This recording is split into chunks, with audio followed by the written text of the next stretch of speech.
Ladies and gentlemen, the secret word tonight is smile. S-M-I-L-E. Really? Where did you learn to spell like that, Fenneman? It was easy. You bet your life.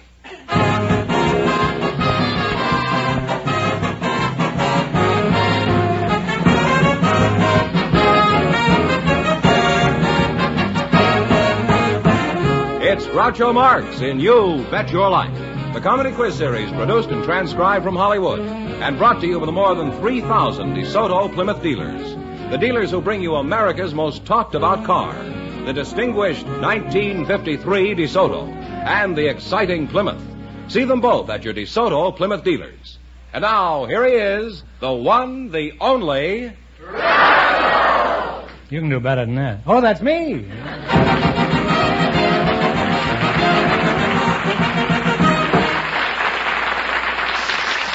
Well, here I am again with $1,500 for one of our couples. Groucho, we invited some servicemen and their wives to the show tonight, and Sergeant and Mrs. Douglas Bogart were chosen to be on the show. So, folks, would you please come in to meet Groucho Marx? Welcome, welcome, kids, for the DeSoto Plymouth dealers. Say the secret word and divide $100. It's a common word, something you always have with you. Let's see now, Sergeant and Mrs. Douglas Bogart. Are you any relation to Humphrey, Sarge? No. No. Judging from that handsome uniform, I'd say you were in the Marine Corps. Is that right? That's right. I thought so. You can't fool an expert like me. Mrs. Bogart, judging from your uniform, I'd say you were a girl. That's right. What is your first name, Mrs. Bogart? Is it Baby? No. No? It's Ida. Ida. Well, you could be a baby. I don't know. What is your first name, Sarge?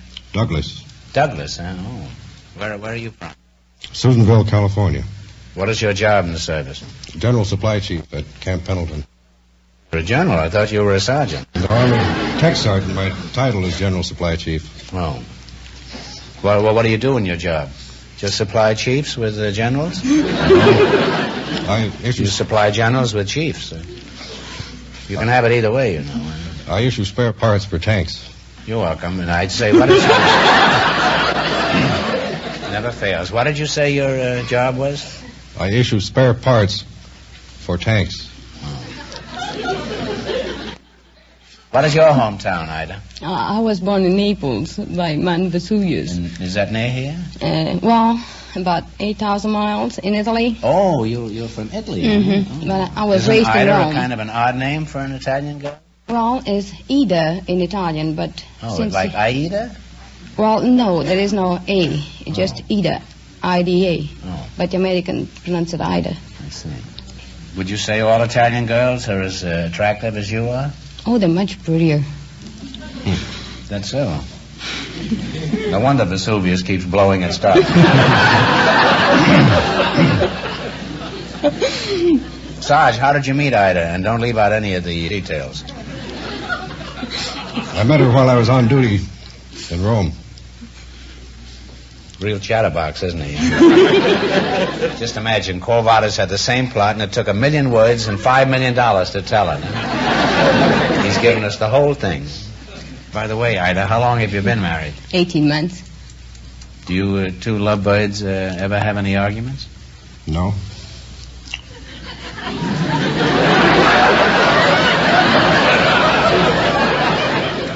If they ever have an argument, she's going to have to talk to herself. Huh? Well, you're a nice couple, and apparently the Marines have things well in hand. Now, in just 1 minute, you're going to play You Bet Your Life for a chance at the $1,000 question. Before you go, however, I want you to listen to some good news about a great car. Friends, we sincerely believe that the distinguished DeSoto is the best car on the road today. Best for dependable safety, best for truly great riding comfort, best for real ease of operation. DeSoto, you know, is the car that lets you drive without shifting. Just turn the key to start, step on the gas, you go from low to high in one fluid sweep of power. As for safety, well, a light touch of your foot is all it ever takes to stop a fast-moving DeSoto. Because DeSoto Power Brakes do 50% of the work for you. And Oriflow shock absorbers ease you over the bumps gently as a feather. But, friends, the best way to test the great DeSoto is to drive it yourself.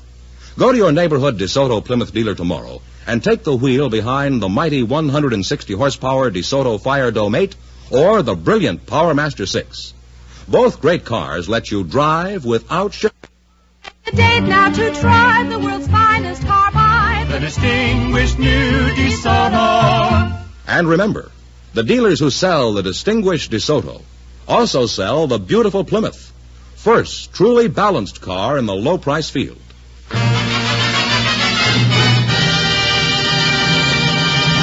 Let's see how high I can bid you $20. You selected songs by Hoagie Carmichael as your category. Now, here's your first question. How much will you bet? All of it. He says all of it. All of it? Mm-hmm. All right, you're going to bet $20. Let's see if you can identify this song. Play it, Jerry.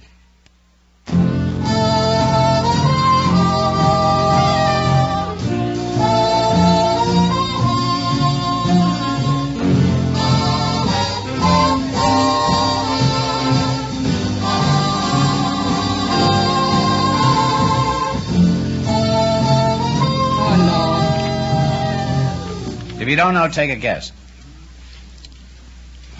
I thought at first it was Old Buttermilk Sky. It isn't. Oh, no.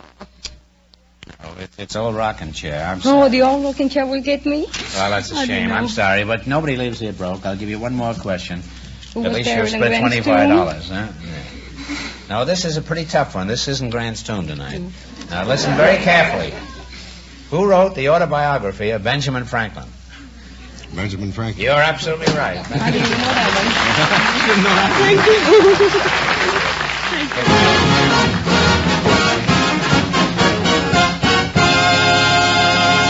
Well, Groucho, we have a young lady who's going to be married soon. Oh, I'm sorry to hear that. And a commercial reporter who was chosen by our studio audience just before we went on the air.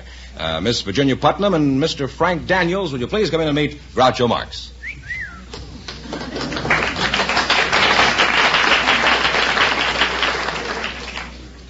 Each year they're getting prettier, and each year I'm getting older.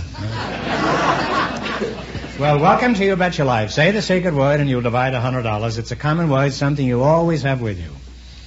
Miss Virginia Putnam and Mr. Frank Daniels, eh? Well, you're a handsome couple.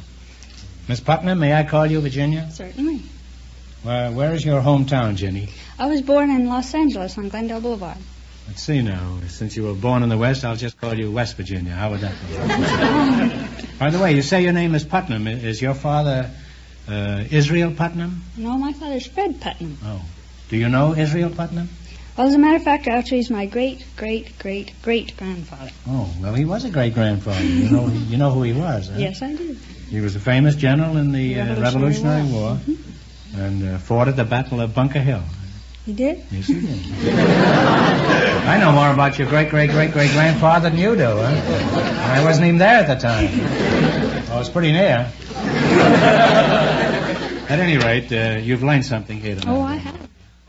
Now, Mr. Daniels, tell us something about yourself. Where are you from? Well, I'm from Minneapolis, Minnesota, Groucho, but I've been out here in Los Angeles for about 2 years now. Oh.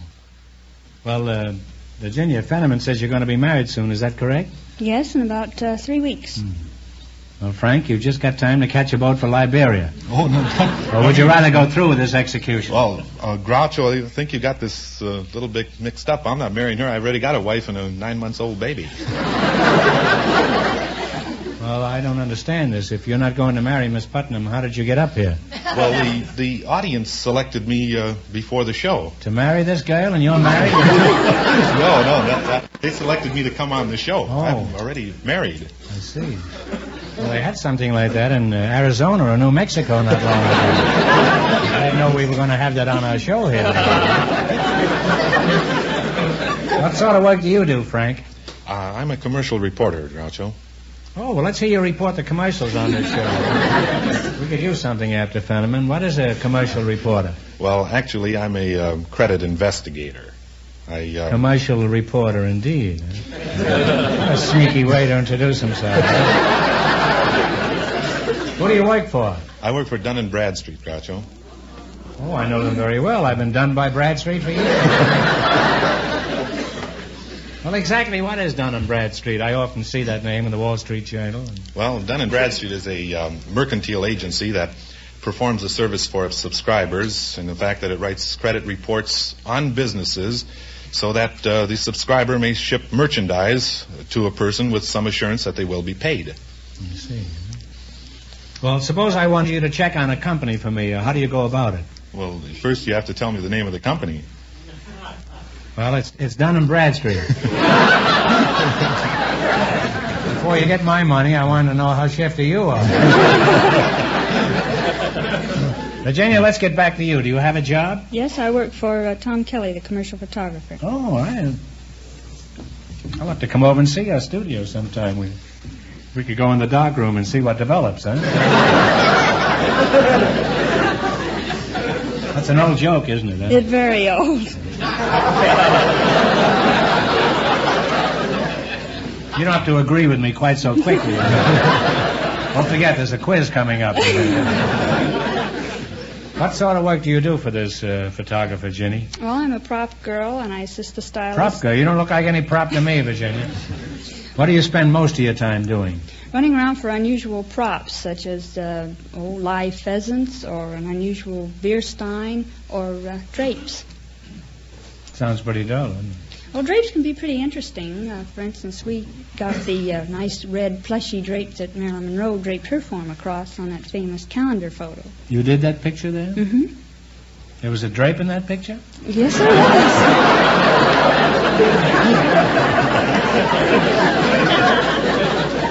You know, I've looked at that picture 1,000 times and I've never seen a drape. I couldn't even tell you what year it was. Well, I'd like to continue this kind of conversation, but it's time for you to play You Bet Your Life. In the race for the $1,500, the first couple lost all their money, and the secret word is smile. Run you $20 no more than our other couples, you'll get a chance at the big money later. And I hope you win because you're going to have 2 wives and you're going to need every nickel you can. You selected nicknames of famous sport figures. Here's your first question. Now, how much will you bet? You have $20 and talk it over and one answer between. You bet the $20? Okay, let's bet the whole works. Groucho. All right. What baseball player was known as the Georgia Peach? Georgia Peach. Georgia Peach. Baseball player that came from Georgia. I don't know. Scooter Rizzuto. Let's see. Take a stab if you don't know. Oh, Red Rolfe. No, probably the most famous ball player of all time, Ty Cobb. Well, you got off to a flying start there, huh? Yes. You can't even take care of one wife after this. Well, we're not going to let you leave here broke. We'll give you one more question for $25. Are you ready? What kind of animal is noted for his monkey shines? A monkey. Ty Cobb is right, huh? Put it there. That's how we do it.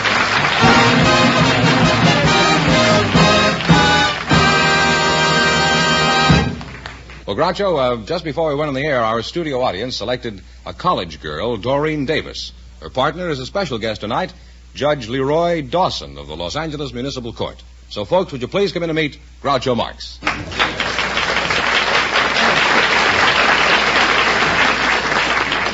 Welcome to You Bet Your Life. Say the secret word and you'll divide $100. It's a common word, something you always have with you. Doreen Davis and Judge Leroy Dawson. Can't be a judge. Where's your bench? Well, that's at the courthouse where I've been expecting to see you sometime. Dawson, I'm letting you off with a warning. Don't let me catch you facing me again, ever. Clear?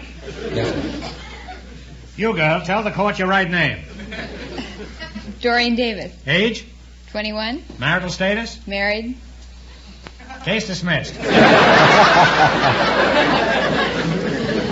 Doreen, what is your hometown? I'm from Hollywood, California. I was born in the Hollywood Hospital. You were, eh? Well, it's a nice town. Judge Dawson, by the way, how is it I've never been in your court? Are you new around here? No, I've been 22 years on the bench. Really? Have you ever tried hatching any eggs? You know, just as a sideline. Oh, brother, am I going to be careful the next 20 years? Judge, what kind of cases do you handle? Oh, we handle a little bit of everything in the municipal court. I'm in preliminary hearings now, but You're only a preliminary judge? well, at the present When do you get to the moment, main bout? Well, traffic, and then we handle civil suits too, damages, civil suits. Oh, you handle suits, you say? Yes. Well, I wish you'd take this and have it back in the morning. Make sure you get the gravy off this. That's an old joke, isn't it, Judge? Well, I don't want to judge that here. You're not going to get an opportunity anyplace else. Now, Judge, I imagine you must see people as they really are in your courtroom, huh? No, I see them as they hope to make me think they are for that moment. Were you a lawyer before you became a judge? Oh, yes. Is that necessary? That's absolutely necessary. You have to pass the bar examination? Yes. Well, how can you tell if a man is lying to you? Or a woman, for that matter? Well, let's leave the women out of it. Yeah. They're hopeless. No, but they lie just to keep in practice. Oh, I object to that. Well, I object to it, too, but it's true, nevertheless. Objection's overruled. Go ahead. Now, Judge, do women ever try to kind of give you the eye in order to get a lighter sentence? Well, Mrs. Dawson is here, and in my own self-protection, I prefer not to answer that question. I'll say that if they did, I don't think she got much results. Who did, Mrs. Dawson? She was never in court yet. I've been waiting for that day, too.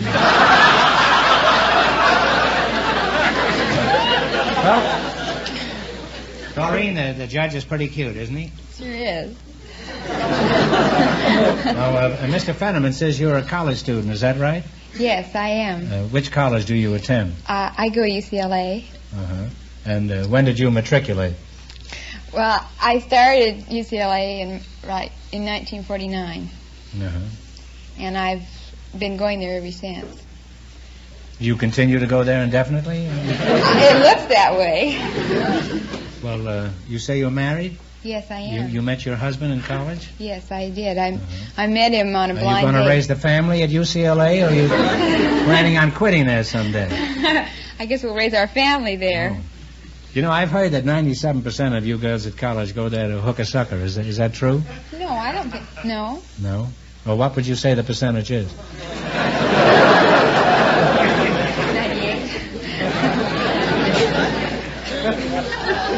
98. Judge, I was surprised when you said you were in the preliminary division. I remember you very well in connection with traffic cases. How come? Well, we're subject to transfer by the presiding judge. We work 1 year in traffic, another year in another division. Well, would you regard this as a promotion? Oh, yes. Mm-hmm. You were nationally famous as a traffic judge. Can you give us your general impressions of the average driver who came up before you? Well, You probably think we're all crazy. Huh? Well, I wouldn't like to say definitely, but there's some... After you watch people drive and then listen to their explanations, you're liable to get that idea. I've learned after listening to about 3,000 or 4,000 customers. That's a nice legal phrase, isn't it? Well, it's a big... You would think he was running a haberdashery shop. It's a big business. Oh. Last year I had 2,500 customers, and not one of them was satisfied, but we're still doing business.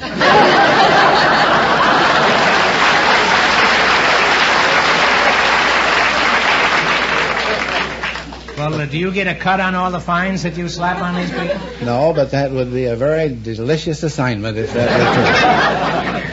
No, I've listened to these folks, and I've found there's a distinctively Los Angeles technique in drivers, As compared to other cities? Oh, yes. The average Los Angeles driver drives as though he had just bought the street. He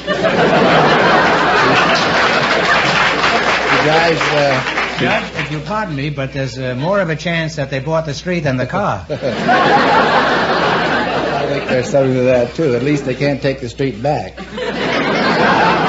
They drive as though they just bought it. They drive as though their license was title and not a right to use. They drive right down the center of the street. I don't know why we need 3-lane highways. They drive right down the center lane, and they have one eye on the rearview mirror and one eye on the speedometer. I say, how fast were you going? And they say, 34 miles an hour. I say, how do you know that? They say, I was looking at the speedometer, so there you are. They have one eye on the speedometer, one eye in the rearview mirror, and what chance has a pedestrian? Not until they get another eye. So there you go, down the street, and all of a sudden the guy they've been looking for appears in the wrong place. The guy on the motorcycle, instead of being in the mirror, is out here on the left side. He announces his arrival, beep beep, and suggests you pull over. So you take 5 blocks to find a fire plug that you could park in. And, well, then they come on to court, and I say, come on up here. And I say, you're charged with doing this, read whatever it says. And they say, guilty, Your Honor, but. So I know what I'm going to get now. I'm going to get a 5-minute speech on why this guy is so important socially, You mean financially. he can break you? No, that's what he thinks. Yeah. And you're going to break him with this fine. No, he just wants to explain why he shouldn't be required to pay the prevailing scale. It's all right for everybody else, but not for him. Well, he's got a point if it's me. Well, of course, there's that other type that says, you can't send me to jail. That's a bad statement. You know, that always arouses my competitive spirit.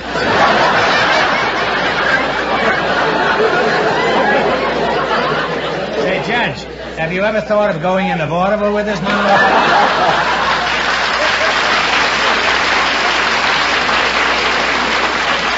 No. Now, there's one question I have to ask you, because I hear this question frequently. I hate to interrupt this. Well, that's This quite all is right. real humorous and good. But is a motorcycle policeman obliged to bring in so many people every day? No, they don't get a percentage. No, I didn't mean that. There's some kind of a theory or rumor that a motorcycle policeman is obliged to bring in so many customers, as you call them, every day. Well, I don't think they are. Of course, I've heard that rumor, too, but... It's not true. I don't think it is. There is no necessity for a quota. I think that's difficult to keep from bringing in more. Well, Judge, I've been kidding you, but I want you to know we all respect you for your outstanding work as a jurist, and I mean that from the bottom of my heart. And if I ever have to appear in your court, it'll take 6 men to carry me in. And a straitjacket. Now it's time to play You Bet Your Life for a chance at the big money. And you're a pretty smart cookie. You ought to do pretty well up here, Judge. In the race for the $1,500, our first 2 couples lost all their money. You selected what's the number as your category. These numbers are associated with familiar titles and phrases. Let's see if you can identify the number. Here's your first question. How much will you bet? Go ahead. You want to bet 15? 15, all right. Okay. How many thieves opposed Alabama? Go ahead. 40. 40 is right. You now have $35. You have $35. How much of this are you going to bet on your second question? It's all right. In the story by Jules Verne, how many leagues under the sea? 20,000. 20,000 is right. You now have $65. Here's your third question. How much are you going to bet? 60. 60. All right. How many horsemen of the apocalypse were there? 4. 4 is correct. You've now climbed to $125. You didn't spend all your time with Chief Justice Marshall, Judge. Or even Gladstone. I don't mean the bag. Here's your last chance to beat the other couples. They have $125. How much are you going to bet? 120. 120. 120. How many reindeer in a visit from St. Nicholas? 8. 8 is absolutely correct. And you wind up with a grand total of $245. Thanks and good luck from the DeSoto Plymouth dealers.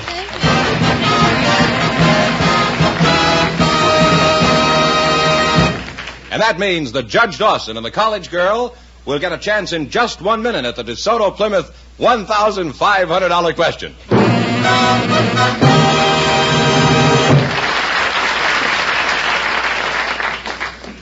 Folks, have you seen a Groucho Marx used car special yet? Well, if so, you'll have noticed a great many things about it. First of all, you'll have admired the appearance. Chances are the Groucho Special used car you saw was a late model, low-mileage car, in perfect shape and ready to roll. Then, if you looked at the price tag, you probably saw that you could buy this Groucho Special for a remarkably small down payment, and that all the remaining payments were small, and you could take your time in paying them. That's what that Groucho Special sticker stands for. It means that the car you're looking at was picked by your DeSoto Plymouth dealer as one of his really outstanding buys. A remarkable car, priced to make it the hottest bargain in town. Of course, if you looked around, you saw that all the cars the DeSoto Plymouth dealer had on display were unusual bargains. That's because of the overwhelming popularity of the new DeSoto in Plymouth. Your neighborhood DeSoto Plymouth dealer has far and away the finest used car bargains in town. Take advantage of his remarkable used car offers.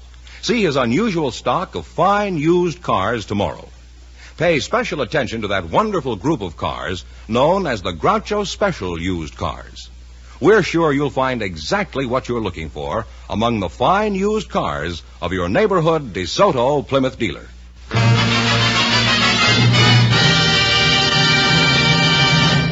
Now, Groucho, here's our winning couple, Judge Dawson and the college girl, all set for the DeSoto Plymouth $1,500 question. Here we go for $1,500. I'll give you 15 seconds to decide on a single answer between you. Think carefully, and please no help from the audience. Here it is. One of the 7 wonders of the ancient world was the one built by Nebuchadnezzar to please his Persian queen. For $1,500, what was this great wonder called? You got 15 seconds. Now talk it over.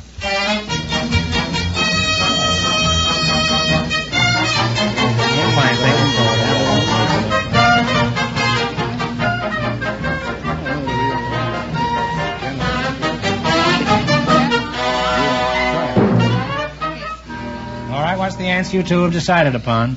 The Hanging Gardens of Babylon. That is absolutely correct.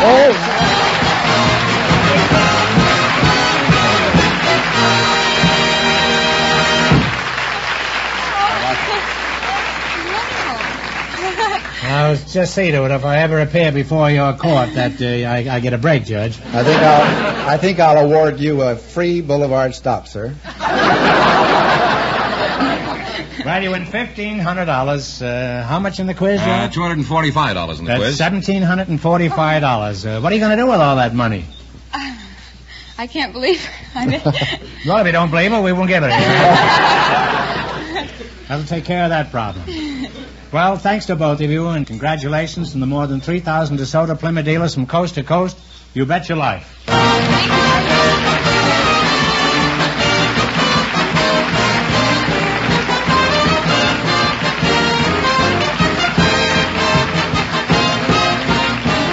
Be sure to tune in again next Wednesday night at the same time for the Groucho Marx Show, when the big question will be worth $1,000. And don't miss Groucho's television show, also presented by the DeSoto Plymouth Dealers of America. And remember that the dealers who sell the distinguished 1953 DeSoto also sell the brilliant Plymouth, the first truly balanced car in the low-priced field. DeSoto, Plymouth, 2 great cars, both products of the Chrysler Corporation. And when you drive in, tell them Groucho sent you. Good night, folks, and remember, just be sure to see the distinguished new DeSoto.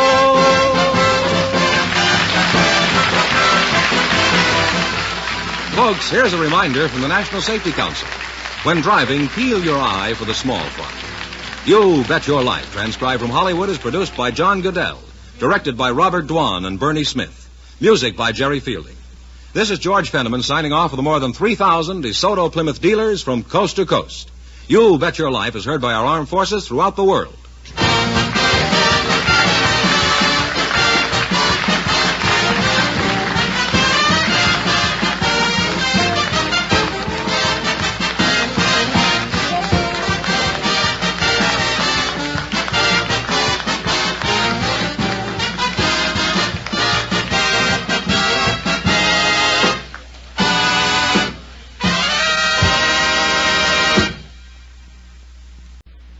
Ladies and gentlemen, the secret word tonight is table. T-A-B-L-E. Nice spelling, George. You bet your life.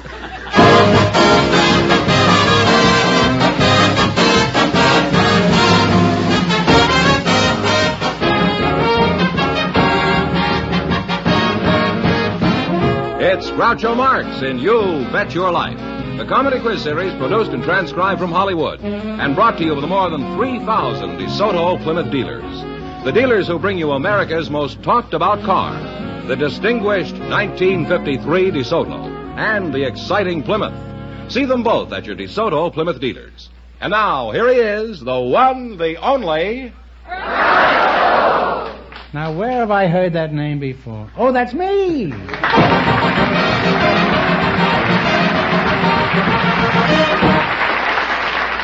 Well, here I am again with $1,000 for one of our couples. George, who was first? Groucho, we invited some Chinese girls to our program tonight, and just before we went on the air, our studio audience selected Mrs. Jenny Lee Wong. Her partner's grandfather, Mr. Jesse J. Gilbert. So, folks, would you please come in and meet Groucho Marx? Welcome to You Bet Your Life. Say the secret word and you'll divide $100. It's a common word, something you see every day. Jesse Gilbert, huh? What's the Jesse J. Gilbert, huh? What does the J stand for, Jesse? Don't tell me you're Jesse James, huh? Jesse James Gilbert. Jesse James, really? Why did your folks call you Jesse James? Did your old man take one look at you and holler we was robbed? No, I adopted the name myself when I was 7 years of age.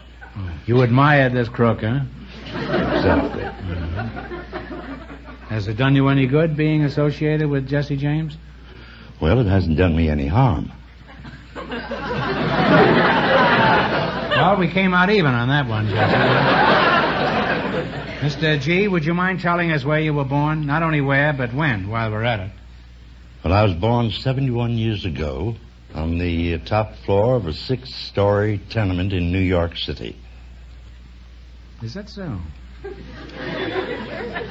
You don't look it. You look like you were born in Philadelphia. Jenny Lee Wong. Miss Wong, whereabouts in China were you born? I was born in Canton, Shanghai, China. I came here when I was 3 years old. You were born in Canton? I thought that was in Ohio. No, there's a Canton in China, too. Do you have a job, Jenny? Yes, I do. What do you do? I work at Manjin Lo Restaurant in New Chinatown. Would you say your restaurant is a real good Chinese restaurant? I would say it's the best in the United States.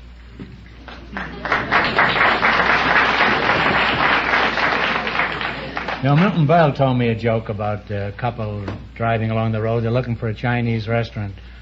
And they finally come to one, and the girl says, there's a good Chinese restaurant, let's go in there. And the fellow driving says, how do you know it's a good Chinese restaurant? She says, well, all the Chinese truck drivers eat there.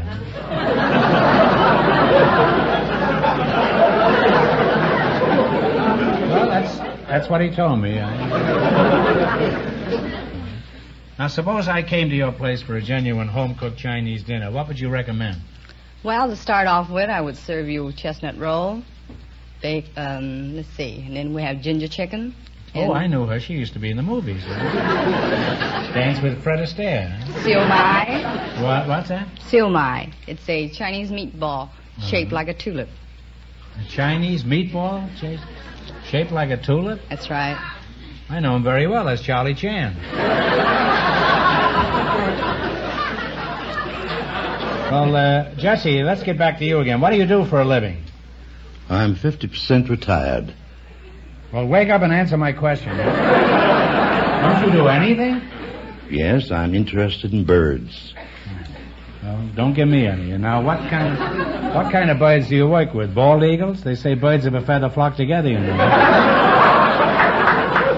No, I teach parakeets how to talk.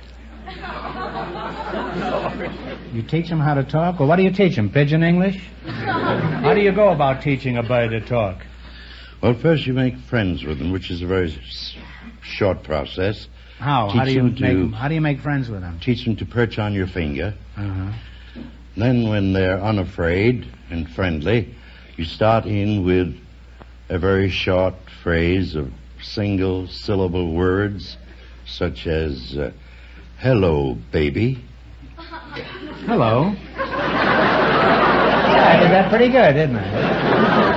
Hello, baby. And Hello. You keep on repeating that until the parakeet repeats it. Mm-hmm. This is a silly question, but which is easier to teach to talk, the male or the female? You can't teach a female parakeet how to talk. Well, if there's anything in reincarnation, I'd like to come back as a parakeet. Right brain and all. Hello, baby.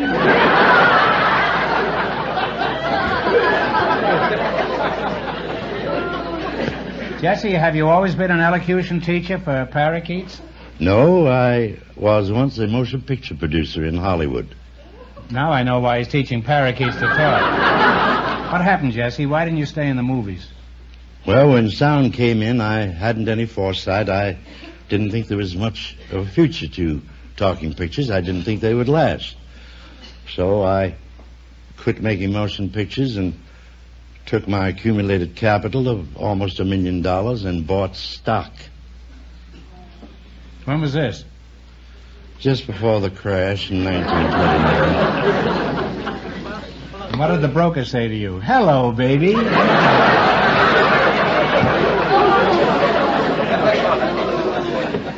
Well, I hate to change the subject, but now it's time to play You Bet Your Life. Run your $20 no more than our other couples, and you'll get a chance at the big money later. Here we go. Let's see how high I can bet you $20. You selected vocabulary quiz as your category. I'll use a word in a sentence, and you tell me the meaning of the word. Here's your first question. How much will you bet? Let's say 1 cent. All but 1 cent. All but 1 cent. If you were ludicrous, what would you be? Ridiculous. Right. You now have $39.99. All right, how much of this you going to bet? Let's save a penny. All right. $39.98. All right. If you were penurious, what would you be? Savings. Stingy. That's right. You now have $79.97. Here's your third question. How much of the $79.97? All but a penny. Okay. If you were indolent, what would you be? Lazy. Lazy is absolutely right. You now have $159.93. Hey, I think you've learned something from those parakeets. Hello, baby. Last chance to beat the other couples. How much will you bet? All of it. All of it, huh? Right. Have you consulted it with Is that quite Miss all right? Blom over here? Quite all right. All right. If you were taciturn, what would you be? Quiet. Silent, Reticent. reserved. That's good enough for me, huh? And you wind up with $319.86. Thanks and good luck from the DeSoto Plymouth dealer. Thank you.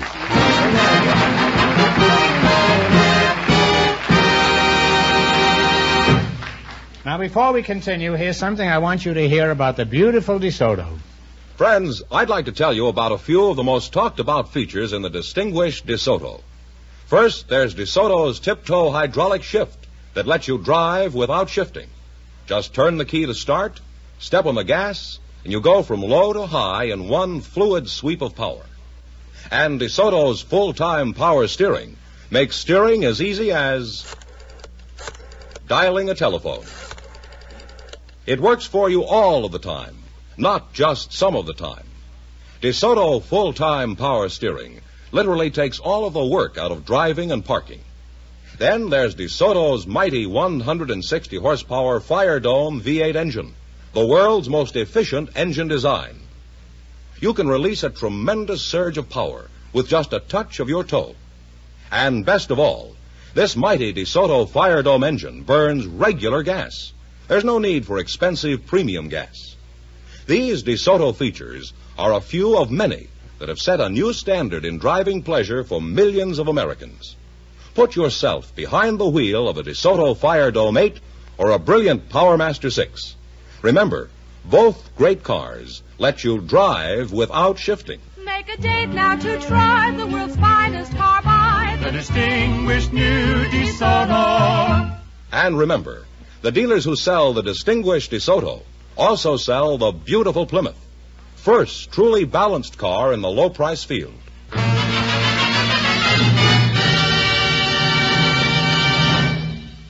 George, who's next?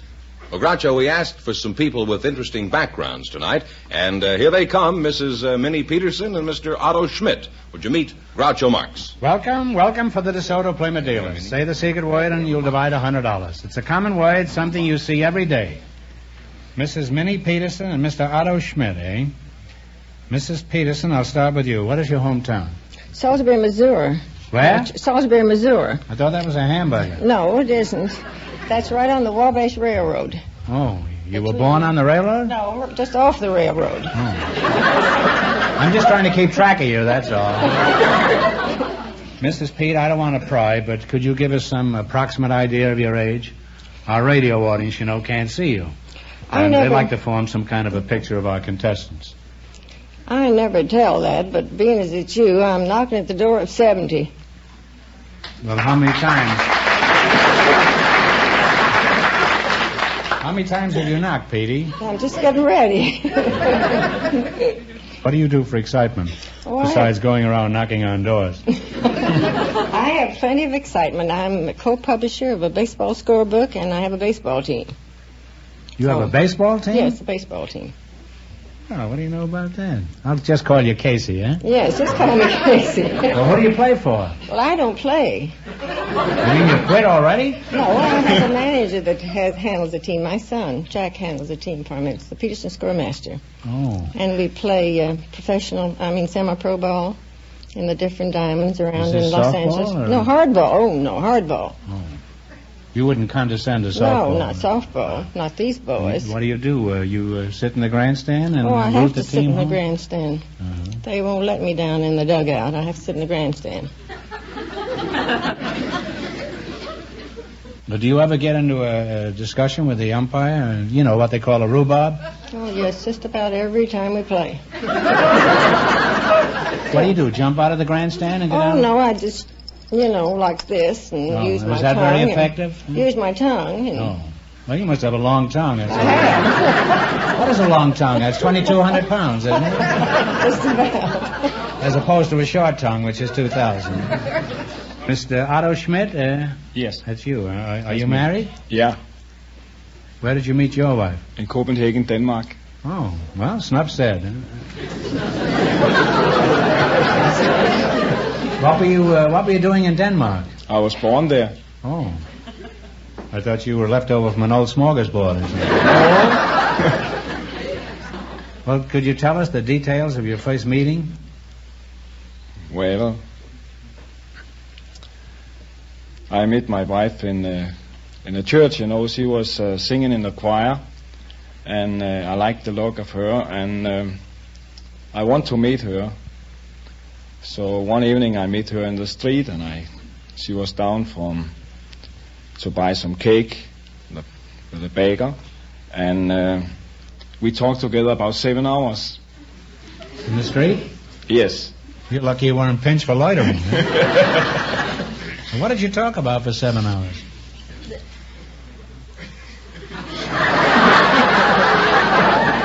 The expression on your face is far more eloquent than words, Mr. Schmidt. It's not very practical for radio. Well, time's up for small talk. Now let's get down to serious business. Right now you're going to play You Bet Your Life. All you have to do is run your $20 into more than our other couples. And you get a chance at the big money. The first couple leads with $319.86. And the secret word is table. Let's see how high I can bid you $20. You selected capital cities of European countries as your category. Now, here's your first question. How much will you bet? The whole thing. All of it? What is the capital city of Spain? Madrid. Madrid is correct. Off to a good start. You have $40. How much of the $40? All of it. All of it. All right. What is the capital city of Austria? Not Sydney. Austria. It's not Sydney. It's Austria is Capital city of Austria. Take a guess. I've forgotten it. Oh. One of the most famous cities in the world. Yes. Vienna. No, I'm sorry. Well, they've lost all their money, Groucho. Well, there's no use continuing this quiz then. I'll give you one question. If you get this right, you'll split $25. What kind of seafood do we get from an oyster bed? oysters, I guess. Oysters are correct, huh? Sorry you didn't win more. Thanks. Thanks and good luck from the DeSoto Plymouth dealers.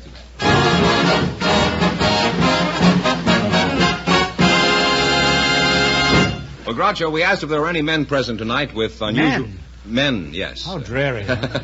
Men, especially with unusual occupations. And Dr. Hereward Carrington was chosen to be on the show. And his partner is a junior high school girl, Miss Anna Glom. So, folks, would you please come in and meet Groucho Marx. Welcome, youngsters, for the DeSoto Plymouth dealers. Say the secret word and divide $100. It's a common word, something you see every day. Mr. Hereward Carrington and Miss Anna Glom. Anna, how old are you? 12 years old. That's a wonderful age. I had the best time of my life when I was 12. I was too old to spank and too young for the electric chair. Dr. Hereward Carrington. That's an odd name, Hereward. Where did you get it? Well, it's a historic English character immortalized by Charles Kingsley in the book Hereward the Wake. Uh-huh. What kind of a doctor are you? Ph.D. Ph.D., yeah? Well, as a Ph.D., what sort of work do you do, Doc? Well, I'm the director of the American Psychical Institute. The American Bicycle Institute? Not bicycle, psychical. Although I realize that many people think we psychic investigators have wheels, but that's not necessarily the case. Well, it certainly put me in my place, which is right on top of a bicycle. Well, tell us some more about the Psychical Institute. Well, our work is to investigate various types of psychic phenomena, curious human experiences, such as telepathy, clairvoyance, premonitions, telekinesis, cryptesthesia, poltergeists, and so forth. Well, it isn't often a man mentions 6 words without me understanding one of them.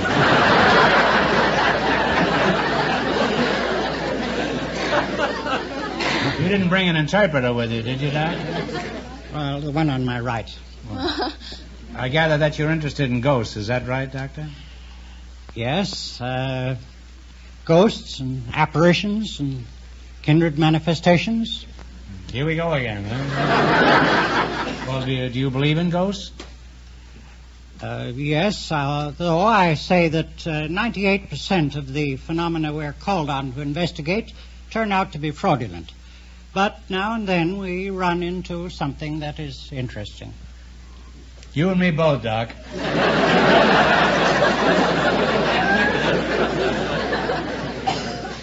Tell us about some of your experiences. What is the most unusual adventure you've had in your work? Well, the most outstanding striking I had was in connection with an Italian medium named Giuseppe Palladino. I had about 10 sittings in Naples and about 40 in New York.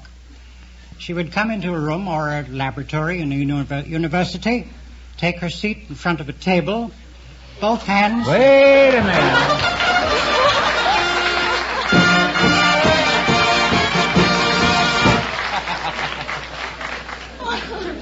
You said the secret word table, so you get $50? Oh, thank you. And the little woman over here gets $50. Well, now, would you mind proceeding with this?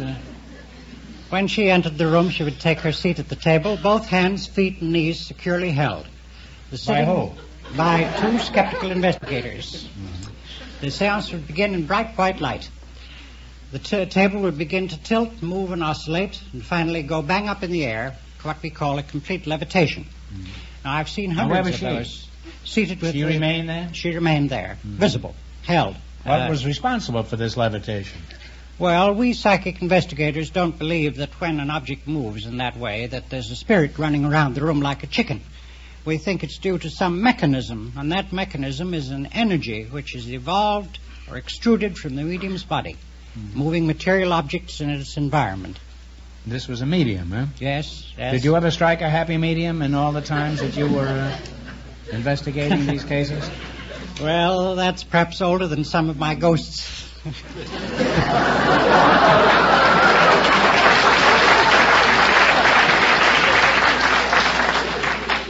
You realize there's a quiz coming later in which you might win some money. Now, Anna, have you been listening to all this talk about ghosts? Yes. Does it scare you any? A little. I sure wouldn't like to spend the night with a ghost in a haunted house. Do you have any hobbies like boys with ectoplasm growing out of their hair? Well, I am a member of the junior high players in Pacific Palisades. It's called the Pied Pipers. Oh. Well, where did you learn acting? Are you going to a drama school, or are you just in this... No, we learn by observing. Well, you won't learn anything here tonight. Not unless you keep your eye on him, huh? What are some of the things you've learned about acting? Well, we learned to make our own sets and stage projection and everything that you learn in putting on a play. What do you mean by stage projection? Well, speaking... Are you projecting now? I don't know. Does anything exciting ever happen in an amateur theatrical? Well, once we had made our own sets, and it was my very first stage play. It was called The Silver Thread. I was playing a princess. And, well, I imagine you make a pretty cute princess. And these goblins were coming to capture me, and this hero was supposed to come in and fight them off and everything and save me. And he just didn't show up, and I was looking around for him, and I looked around, and I looked at the window, and he had been stuck half in and half out with his trusty axe in one hand, and the thing had slipped down on top of it. It's a fine position for a hero, huh? Stuck in a window pane, huh? Well, did they ever extricate him from this predicament? Come again?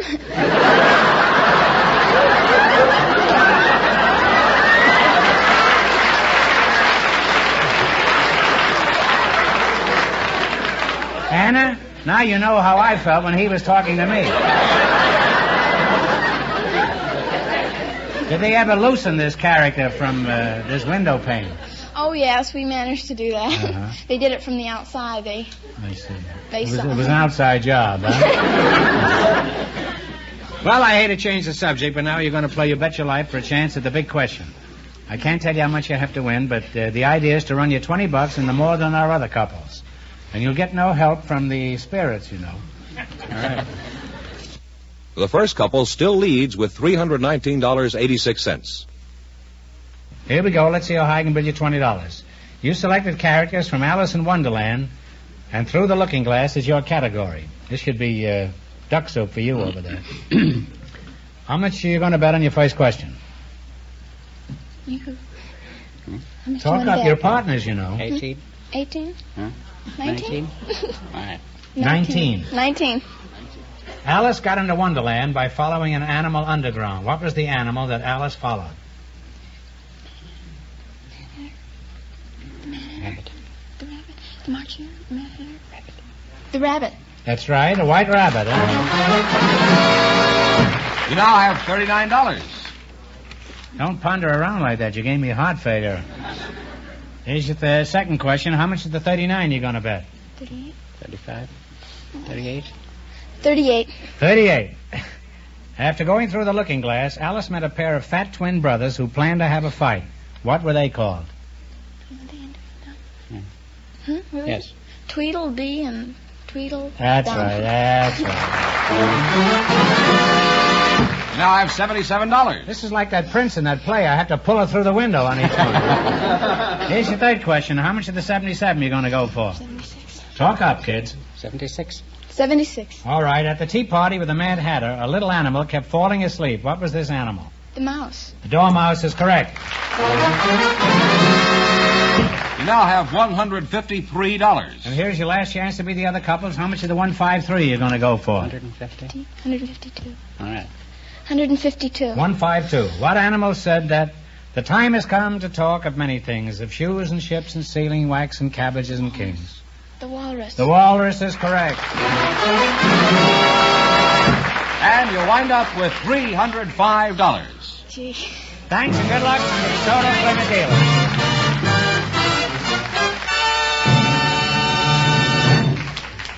And that means that Mrs. Wong and Mr. Gilbert, with $319.86 in just 1 minute, get the chance at the DeSoto Plymouth $1,000 question.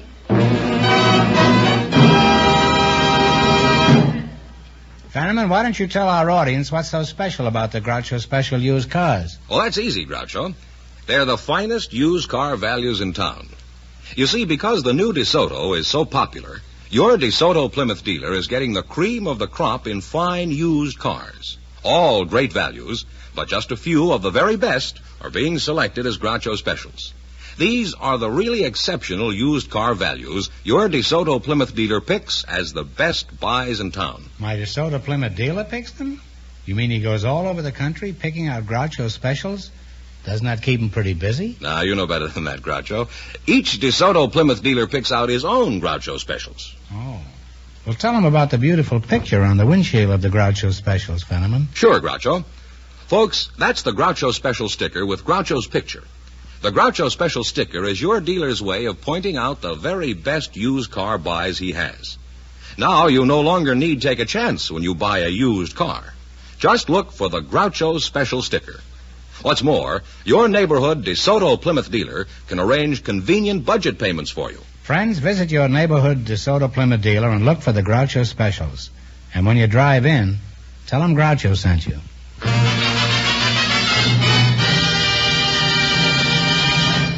And here's the winning couple, Groucho. Mrs. Wong and Mr. Gilbert all set for the DeSoto Plymouth $1,000 question.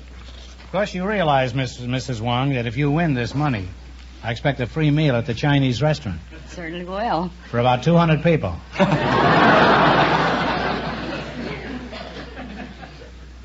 All right, here we go for $1,000. Give you 15 seconds to decide on a single answer between you. Think carefully and please no help from the audience. Here it is. One of the most important of all drugs is obtained from the bark of the cinchona. C-I-N-C-H-O-N-A. Tree. The cinchona tree. During World War II, 90% of the world's supply was cut off from the Allies. For $1,000, what is this drug from the bark of the cinchona tree called?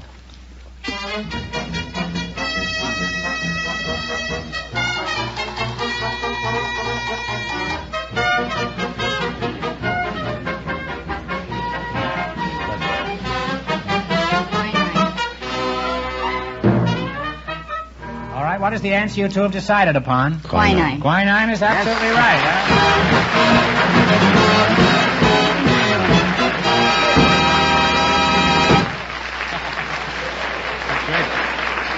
And a free meal at the Chinese restaurant.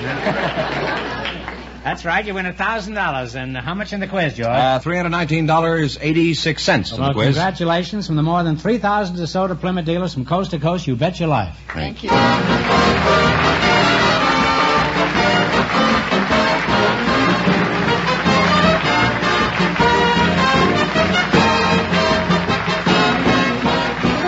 Be sure to tune in again next Wednesday night at the same time for the Groucho Marx Show, when the big question will be worth $1,000. And don't miss Groucho's television show, also presented by the DeSoto Plymouth Dealers of America. And remember that the dealers who sell the distinguished 1953 DeSoto also sell the brilliant Plymouth, the first truly balanced car in the low-priced field.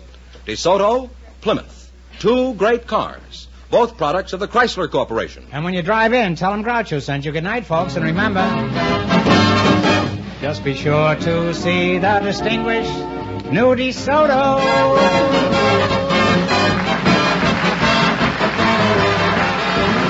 Folks, here's a reminder from the National Safety Council. Twilight doubles traffic troubles. So, double your caution. You Bet Your Life, transcribed from Hollywood, is produced by John Goodell. Directed by Robert Dwan and Bernie Smith. Music by Jerry Fielding. This is George Fenneman signing off for the more than 3,000 DeSoto Plymouth dealers from coast to coast. You Bet Your Life is heard by our armed forces throughout the world.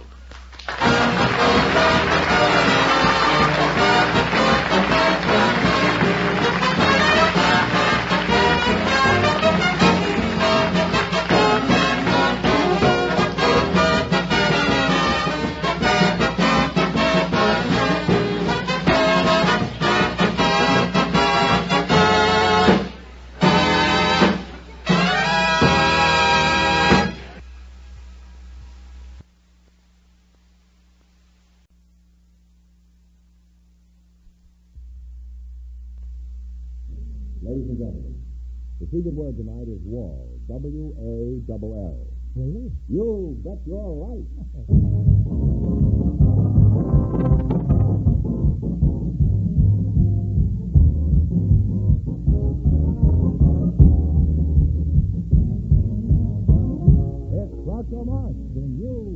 Life, the comedy quiz series produced and transcribed from Hollywood and brought to you from more than 3,000 DeSoto Plymouth dealers.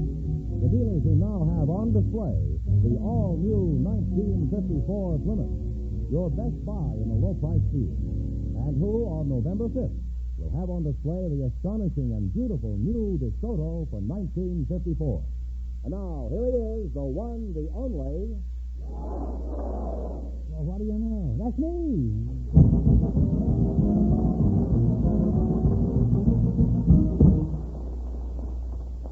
Well, here I am again with $1,000 for one of our couples.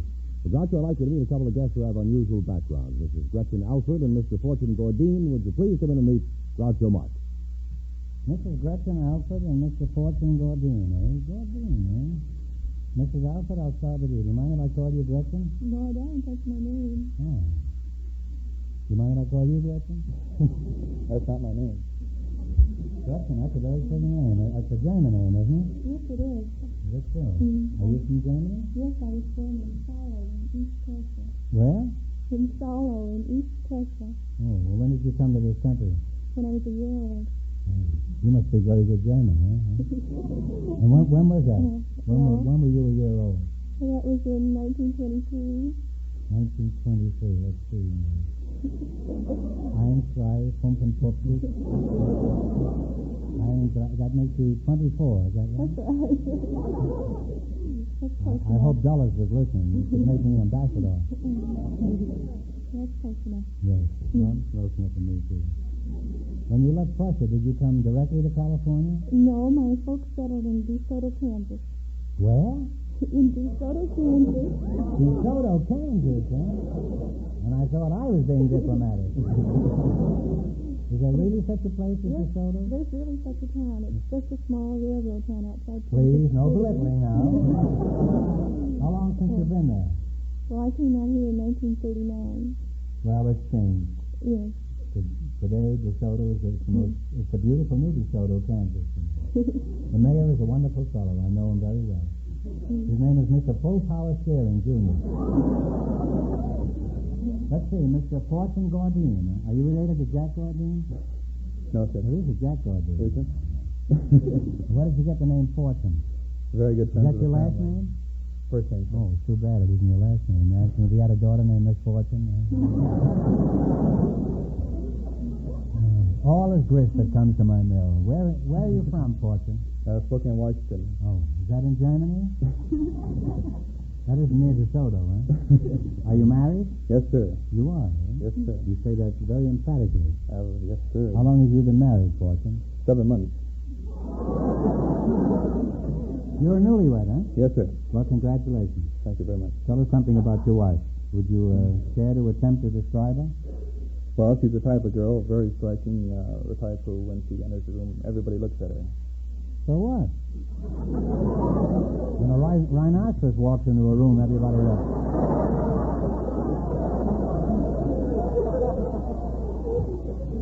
I didn't mean your wife was a rhinoceros. Although she could be, as far as I'm concerned. I've never seen her. Fortune, where have I heard your name? It's a very familiar name. It rings some kind of a bell, but I just can't place it. You may have seen it on the sports page, Groucho. I saw the discus. You saw the discus? Yes. Mm-hmm. At who? Are you pretty good with the discus? Well, I saw about 194 feet, 6 inches. Mm-hmm. Is that good? That's the world record.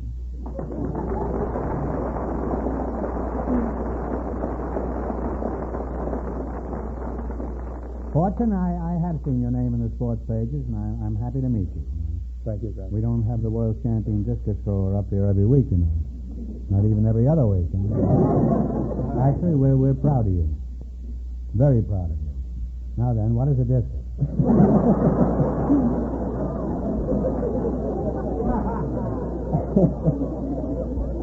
You're not a discus jockey, are you? Well, a discus is comparable to 2 plates laid face to face, and weighs 4 pounds, 6.4 ounces, has a metal ring around the outside, and metal on the inside, and the rest is wood. It sounds just like the biscuits Aunt Minnie used to make. Gretchen, aren't you excited being up here with a celebrity? Oh, I sure am. He's so tall and handsome. Who's talking about him? Well, that's what I said. He was so handsome. You haven't got a chance here tonight, dear Gretchen. Fortune, by the way, has marriage affected your athletic progress? It's made a bum out of a lot of athletes, you know. And also a lot of people who aren't athletes. It taught me a great deal, Groucho. It has. Yes, I've broken the world twice since I've been married. And you attribute this to the matrimony? Oh, yes. Good food, and good wife. Is your wife interested in your track activities? Very much, Groucho. She stands out about 180 feet. She did to start with, and I would throw at her for directional purposes. You would throw at her? Yes, sir. And then, of course, to get up to 194 feet, she'd just back up. Well, with an incentive like that, most men could throw a piano. Hasn't got a chance to throw a discus at your wife? Gretchen, let's get back to you. Do you ever throw the discus at your husband? No, I don't even know what one looks like. You don't know what a husband looks like? No, or a discus? No, the discus. Oh. You have a husband? Oh, yes, I have a husband.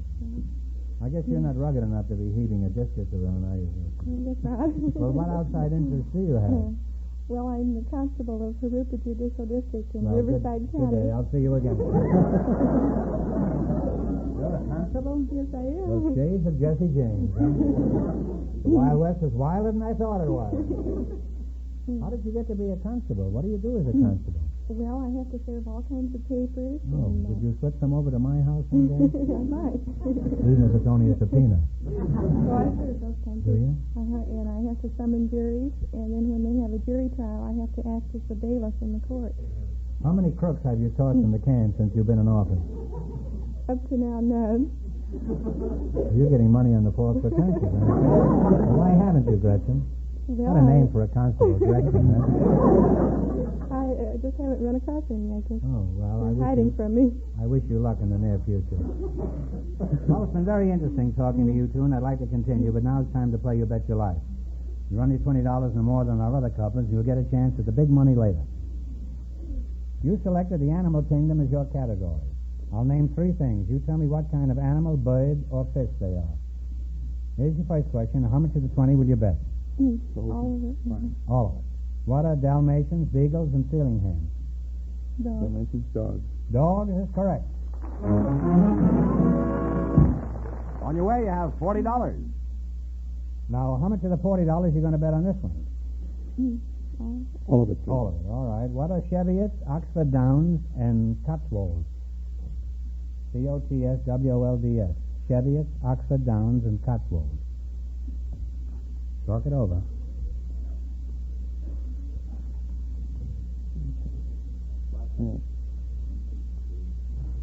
Take a guess. Sheep. What's that? Sheep is right, yes. You now have $80. Yes, that's cheap at half the price. So you said you had me nervous there. They got $80? $80. All right, this is your third question. How much of the 80 do you want to try? All of it. All right, what are monitors, iguanas, and chameleons? Lizards? Lizards is right. You now have $160. Here's your last chance to be the other couples. How much will you bet? All of it. All of it. What are sperms, sulfur bottoms, and bottlenoses?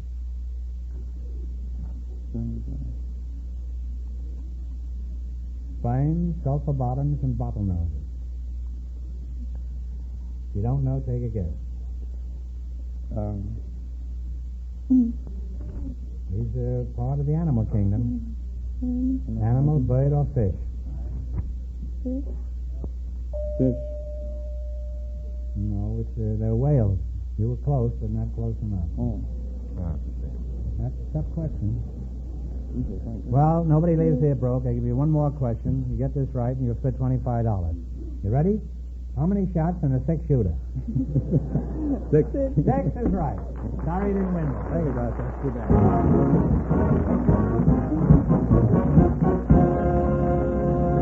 Thanks and good luck from the DeSoto Plymouth dealer. Now, news about the big, bright, beautiful event that is happening tomorrow.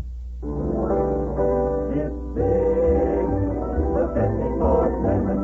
It's bright, the 54 Plymouth. The 54 Plymouth is the car for you. And tomorrow's the day to see it at your DeSoto Plymouth dealers. The big, bright, beautiful new 54 Plymouth, the car that introduces to the low-price field fabulous new ideas in beauty and high style. Tomorrow's also the day to enter the big Plymouth contest. $25,000 worth of prizes. Your chance to win a new 54 Plymouth or one of hundreds of cash prizes. Just for telling what you like most about this exciting new car. I like the choice of drives Plymouth gives you. Synchro silent or at slight extra cost, either overdrive or no shift high drive. I like the new Plymouth full-time power steering.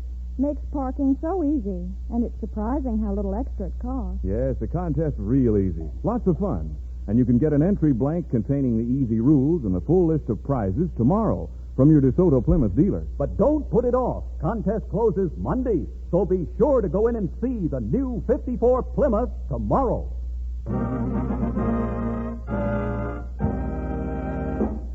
Okay, George, who's next? Well, our studio selected a woman who works in a movie studio to be on the show tonight. Oh, actress? Well, you'll see in just a minute. She's Mrs. I can't wait, George. Lorena Nelson, and her partner is Mr. Robert Disterdick. So, folks, would you come in, please, and meet Groucho Marx.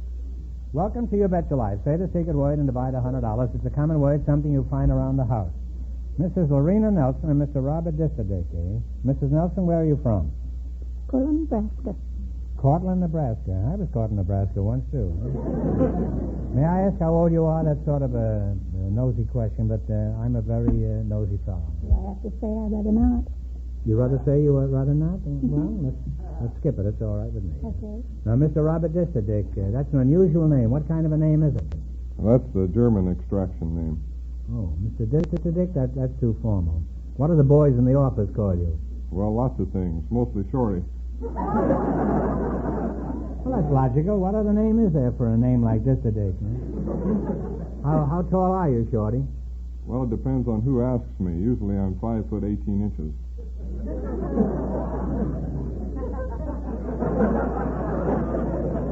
In other words, you're 5 feet 6, is that right? No, 6 feet 6. Oh, 6 feet 6. Bob, a fellow with your height makes an easy target. I presume you're married, is that right? That's right, I am. How did you meet your wife? Was it an office romance? Oh, no, I met my wife my sophomore year in college. In my junior year, we were married, and in my senior year, we had our first daughter. I guess that's what they mean by progressive education. You had just the one child? No, we have 3 children now. Oh, you're back in college again, huh? You went back for postgraduate work, is that it? Yes. Now, Mrs. Nelson, you say you're from Van Cortlandt Park? That's in the Bronx, isn't it? No, Nebraska. Oh, you're Van Cortlandt Park is in Nebraska? No, Cortland. Oh, Cortland. Well, let's get Cortland, back to you. Nebraska. Fenneman says you're from a movie studio. Is that right? That's right. Are you an actress? No, I work behind the scenes. Well, so do I, but I mean, what is your... I am... How do you make a living? I'm with the Ladies' Wardrobe, 20th Century Fox. I see. The ladies' wardrobe? That's right. Well, what do you do in your job? I dress the stars. Could you tell the folks just... Get them ready for their pictures. What stars, Make for their example? clothes.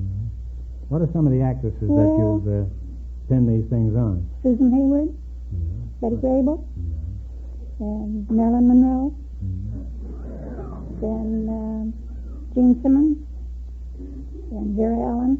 But they're not with our studio. They're borrowed stars. I see. You say you borrowed them? We borrowed Gene Simmons and Vera Ellen. Well, can anybody do that? Or, I mean, you have to be in the studio, huh? I have to be. Bob, what sort of work do you do? I work for the probation department in the county of Los Angeles. What do you do for the probation department? I'm in the administrative offices. I'm the executive assistant of the probation department. The job sounds pretty cushy. What do you have to know to get a job like that? Well, you have to know the answers to the civil service examination that all people who work for the county have to take and pass. Well, do you have to keep a civil tongue in your head when you're doing this?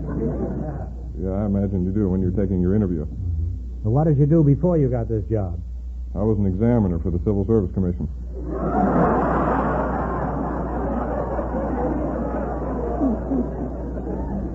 Well, you certainly know the right fellow to go to get a job. Now, wasn't that a little irregular, giving yourself your own examination? No, I didn't do that. Someone else prepared and administered the examination that I took. I would probably have gotten a better grade if I had made my own, though. I would think so. Well, I hate to change the subject, but now you're going to play You Bet Your Life. You beat our other couples, and you'll get a chance at the $1,000 question. I can't tell you how much you have to win, but George is going to remind our listeners. In the race for the $1,000, the first couple lost all their money, and the secret word is wall. You selected English expressions for American words as your category. I'll give you the English expression, and you give me the American version of the same word. Is that clear? Yes. Okay. Here's your first question. How much will you bet? Of the 20. All of it. All of it. All of it. In England, they call it a tram. What do we call it here? Streetcar. Streetcar is right. You now have $40. $40? How much you going to go for? Okay. All of it. In England, they call it an ironmonger's. What do we call it here? Will you say that again? Ironmonger's. IRONMONGERS. Do you know anything about that? If you don't know, take a guess. Minor? No, it's a hardware store. Ironmonger's is a hardware store. Well, they lost all their money, Groucho. Well, nobody leaves here broke. They give you one more question, get this right, and you'll spend $25. How many wheels on a tricycle?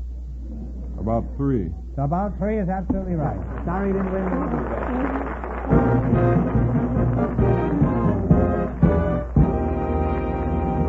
Thanks and good luck from the DeSoto Plymouth dealers. Well, Groucho, we invited some ladies' dress shop proprietors to the program, and our studio audience selected Mary Campbell to be on the show, and her partner is a schoolboy, Leonard Ross. So, folks, would you come in and meet Groucho Marx? Mrs. Mary Campbell and Mr. Leonard... Leonard Ross, eh? Say, can't we get him a box to stand on or something? Leonard? I'll talk to you in a minute, Shorty, as soon as you grow up here. There you go. How's that? No, that's no good. Now he's taller than I am. Mrs. Campbell, where are you from? Scotland, I imagine, eh? Franklin, Kentucky. Franklin, Kentucky, down the bluegrass country, Close to Bowling Green. Bowling Green, huh? Well, I'm a little bowling, but let's talk about your job. What is it you do? I'm a sales girl. A sales girl? Mm-hmm. For S. L. McKenzie's dress shop. Oh. Between Bullock's and I. Magna. Well, tell us about the new styles and keep them short, huh?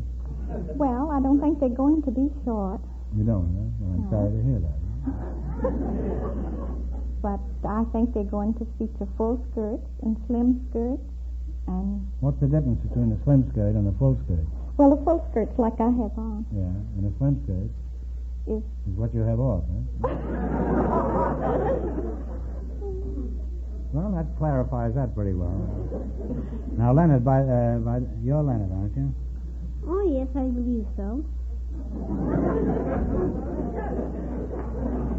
Do you have a nickname, Leonard? Or do you prefer Leonard?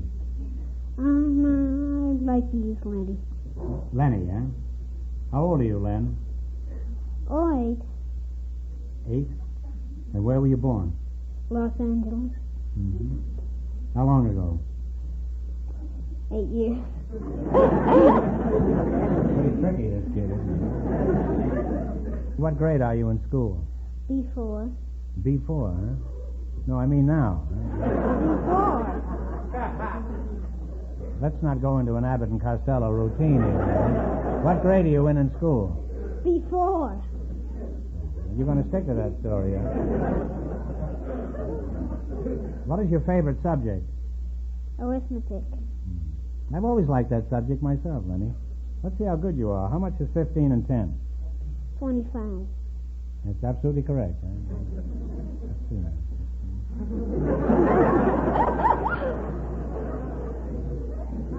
You got a pencil on you? Oh, no.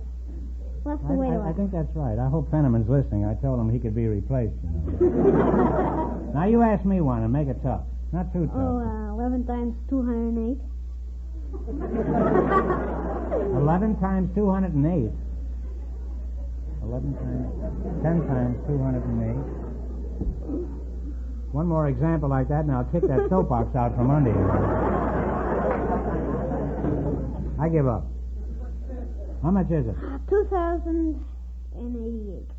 2,008. 288. 2,288. 2,000. That's absolutely right, Lenny. How do you know? How did you figure that out so fast?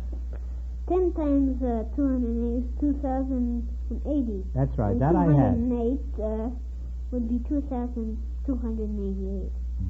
Hey, you're pretty good, Lenny. When I was 8 years old, I could only count up to 15. That was the number of pool balls there was on the table. There are 16 balls on the pool table, counting the cue balls.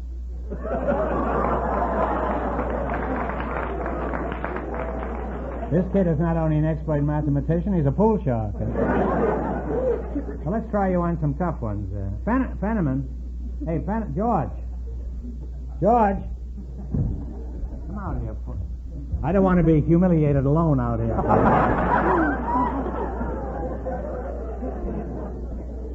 Now, Fenneman, maybe a little of this will rub off on you. All right, Lenny.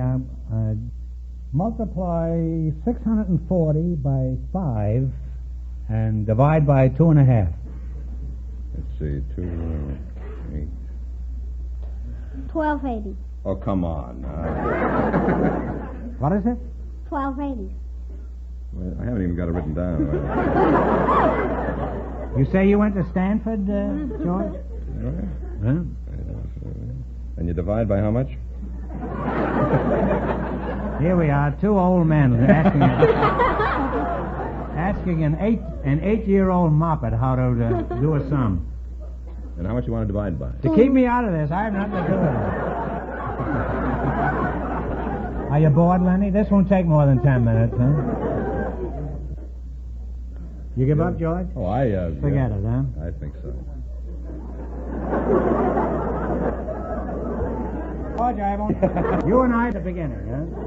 I'll see you in nursery school tomorrow morning at 9. Lenny, it's been a pleasure talking to you. I could learn something by continuing this conversation, but the time has come for you two to win a lot of money.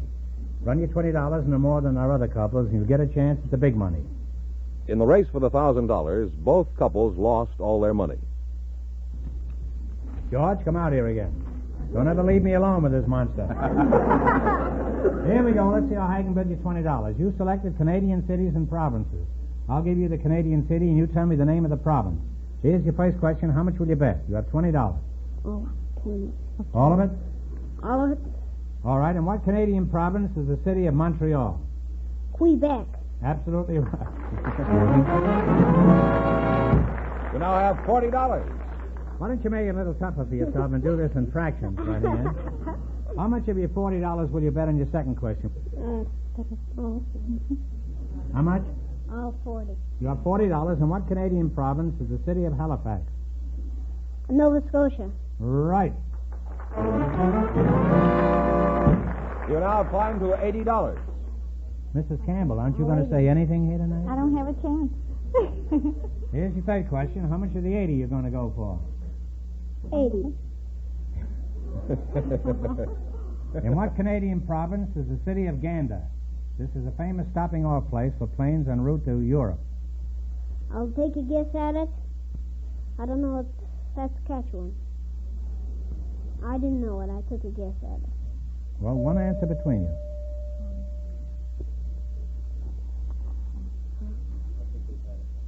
Well, I'm sorry. It's Newfoundland. They're broke, huh? Yeah, they lost all their money. I'll give you one question now. I'll get this right, and we'll bring your winnings up to $25. What Shakespearean character gives Hamlet's soliloquy? He was buried in Grant's tomb. General Grant is absolutely right. Thanks and good luck from the DeSoto Plymouth dealer.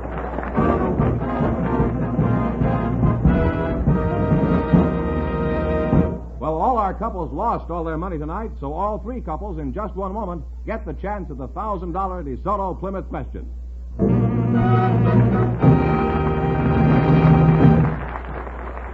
Say, George, did I ever tell you about a friend of mine named DeSoto? DeSoto? Well, that's not really his name, but it makes the sponsors so happy. Oh, I see.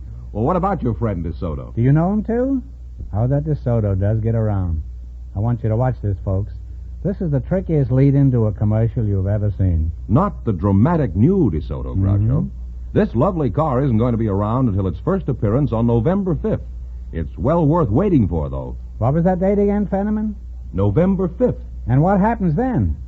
30 years in show business, and all of a sudden I'm a straight man. November 5th is the day the dramatic 1954 DeSoto, the most beautiful and best performing car ever built, will go on display for the first time. So be on hand November 5th and see the dramatic new DeSoto. Yes, friends, on November 5th, drop in and see your Groucho Plymouth dealer. And when you drive in, you'll tell them the dramatic new DeSoto really sent you.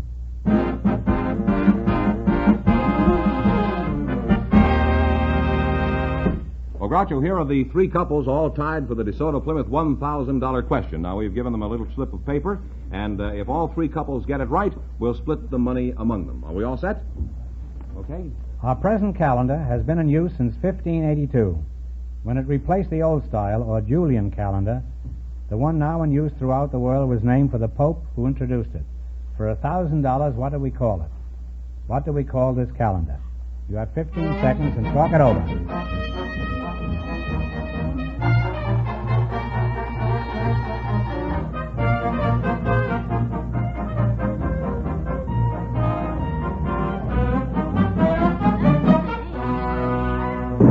Write something down, buddy. First one says Gideon. That's wrong. Nothing from our second couple. Nothing from the second one. That's wrong. And nothing from the third one. That's wrong. This is a tough night. The correct answer is the Gregorian calendar. That means the big question next week will be worth $1,500. Well, they all lost the big money, and they didn't win anything in the quiz. Huh? No. They each won $25. Thanks and good luck to the DeSoto Plymouth dealer.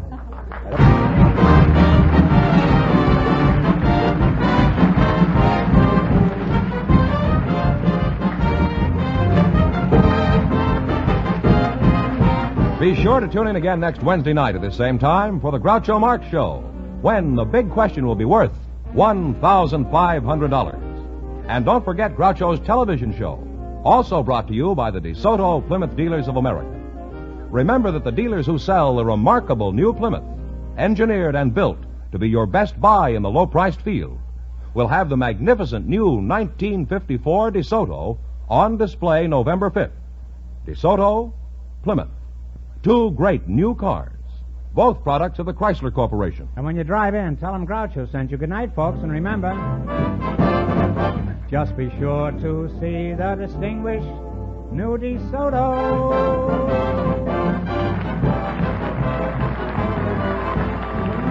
Folks, here's a reminder from the National Safety Council. Caution, control, and courtesy are the ingredients that add up to traffic safety. You Bet Your Life, transcribed from Hollywood, is produced by John Goodell, directed by Robert Dwan and Bernie Smith. Music by Jerry Fielding. This is George Fenneman signing off for the more than 3,000 DeSoto Plymouth dealers from coast to coast. You Bet Your Life is heard by our armed forces throughout the world.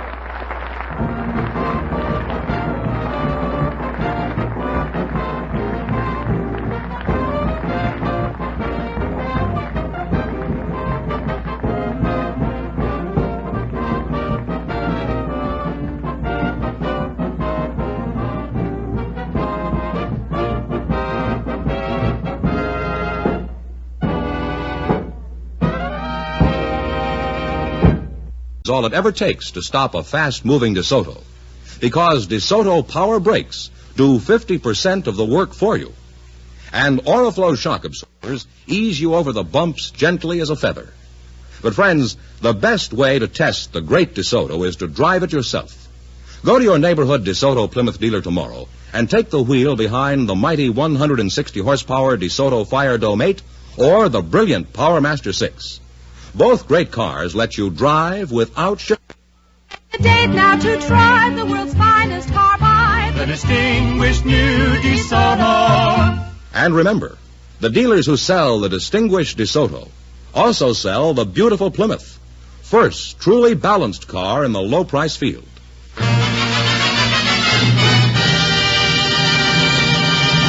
Let's see how high I can bid you $20. You selected songs by Hoagie Carmichael as your category. Now, here's your first question. How much will you bet? All of it. He says all of it. All of it? Mm-hmm. All right, you're going to bet $20. Let's see if you can identify this song. Play it, Jerry.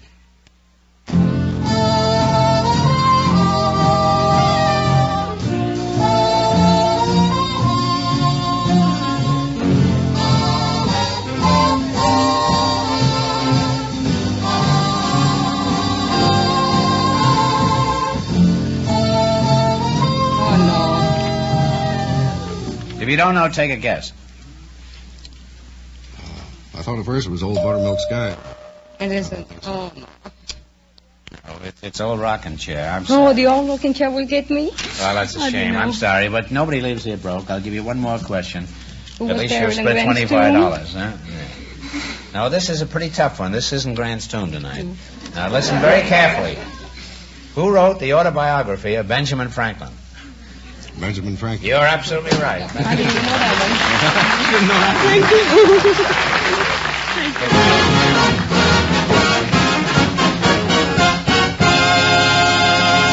Well, Groucho, we have a young lady who's going to be married soon. Oh, I'm sorry to hear that. And a commercial. Frank.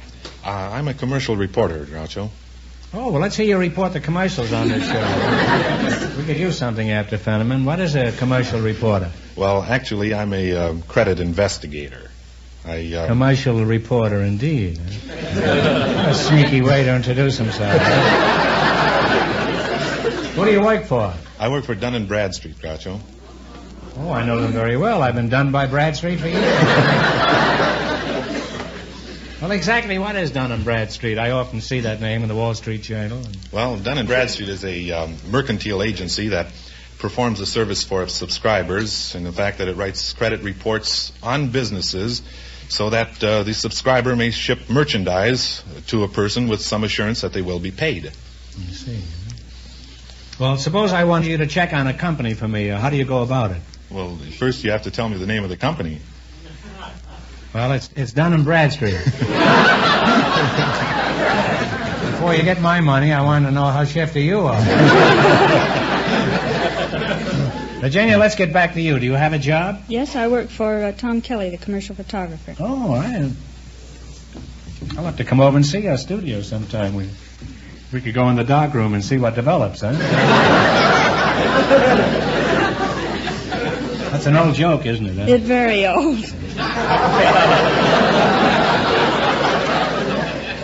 You don't have to agree with me quite so quickly. Don't forget, there's a quiz coming up. What sort of work do you do for this photographer, Ginny? Well, I'm a prop girl, and I assist the stylist. Prop girl? You don't look like any prop to me, Virginia. What do you spend most of your time doing? Running around for unusual props, such as live pheasants, or an unusual beer stein, or drapes. Sounds pretty dull, doesn't it? Well, drapes can be pretty interesting. For instance, we got the nice red plushy drape that Marilyn Monroe draped her form across on that famous calendar photo. You did that picture there? Mm-hmm. There was a drape in that picture? Yes, there was. You can have it either way, you know. I issue spare parts for tanks. You're welcome. And I'd say, what did you... Never fails. What did you say your job was? I issue spare parts for tanks. What is your hometown, Ida? I was born in Naples by Mount Vesuvius. And is that near here? Well, about 8,000 miles in Italy. Oh, you're from Italy. Mm-hmm. Oh. But I was Isn't raised in Ida Rome. a kind of an odd name for an Italian girl? Well, it's Ida in Italian, but... Oh, like Aida? Well, no, there is no A. It's just Ida. I-D-A. Oh. But the American pronounce it Ida. I see. Would you say all Italian girls are as attractive as you are? Oh, they're much prettier. That's so. No wonder Vesuvius keeps blowing its stuff.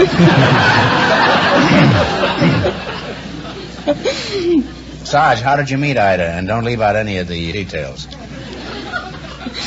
I met her while I was on duty in Rome. Real chatterbox, isn't he? Just imagine, Quo Vadis had the same plot, and it took 1 million words and $5 million to tell it. He's given us the whole thing. By the way, Ida, how long have you been married? 18 months. Do you two lovebirds ever have any arguments? No.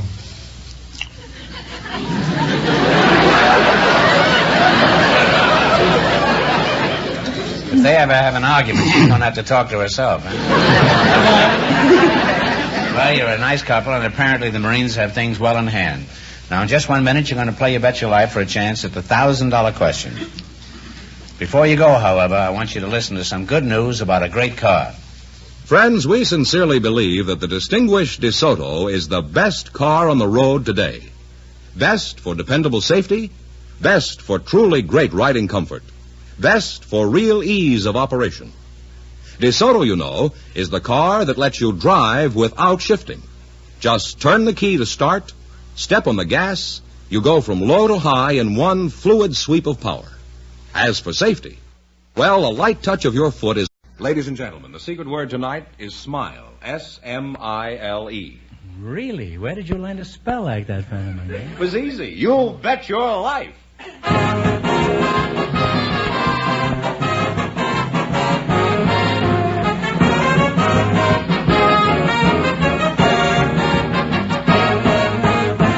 It's Groucho Marx in You Bet Your Life, the comedy quiz series produced and transcribed from Hollywood and brought to you by the more than 3,000 DeSoto Plymouth dealers. The dealers who bring you America's most talked about car, the distinguished 1953 DeSoto and the exciting Plymouth. See them both at your DeSoto Plymouth dealers. And now, here he is, the one, the only... You can do better than that. Oh, that's me.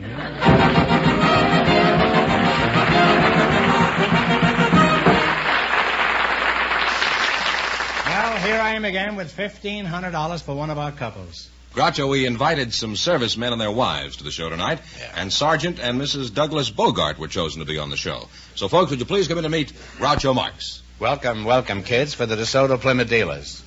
Say the secret word and divide $100. It's a common word, something you always have with you. Let's see now, Sergeant and Mrs. Douglas Bogart. Are you any relation to Humphrey, Sarge? No. No. Judging from that handsome uniform, I'd say you were in the Marine Corps, is that right? That's right. I thought so. You can't fool an expert like me. Mrs. Bogart, judging from your uniform, I'd say you were a girl. That's right. What is your first name, Mrs. Bogart? Is it Baby? No. No? It's Ida. Ida. Well, you could be a baby Ida. What is your first name, Sarge? Douglas. Douglas, huh? Oh. Where are you from? Susanville, California. What is your job in the service? General Supply Chief at Camp Pendleton. You're a general. I thought you were a sergeant. In the Army Tech Sergeant. My title is General Supply Chief. Oh. Well, what do you do in your job? Just supply chiefs with generals? You supply generals with chiefs. A reporter who was chosen by our studio audience just before we went on the air. Miss Virginia Putnam and Mr. Frank Daniels, would you please come in and meet Groucho Marx?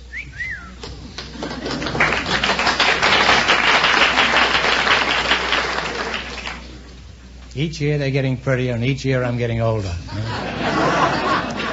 Well, welcome to You Bet Your Life. Say the secret word and you'll divide $100. It's a common word, something you always have with you. Miss Virginia Putnam and Mr. Frank Daniels, eh? Well, you're a handsome couple. Miss Putnam, may I call you Virginia? Certainly. Well, where is your hometown, Jenny? I was born in Los Angeles on Glendale Boulevard. Let's see now. Since you were born in the West, I'll just call you West Virginia. How would that be?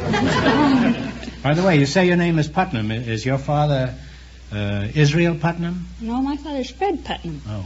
Do you know Israel Putnam? Well, as a matter of fact, actually, he's my great-great-great-great-grandfather. Oh, well, he was a great-grandfather. You know who he was, huh? Yes, I do.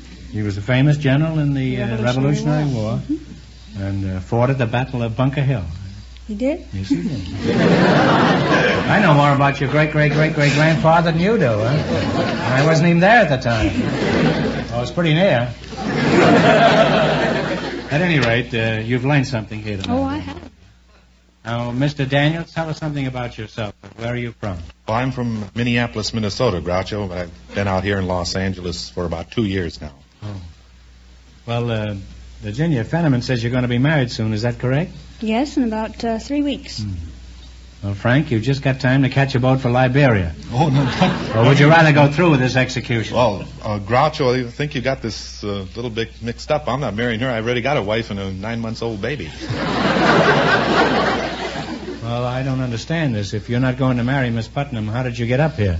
Well, the audience selected me before the show. To marry this girl, and you're married? No, they selected me to come on the show. Oh. I'm already married. I see. Well, they had something like that in Arizona or New Mexico not long ago. I didn't know we were going to have that on our show here. What sort of work do you do?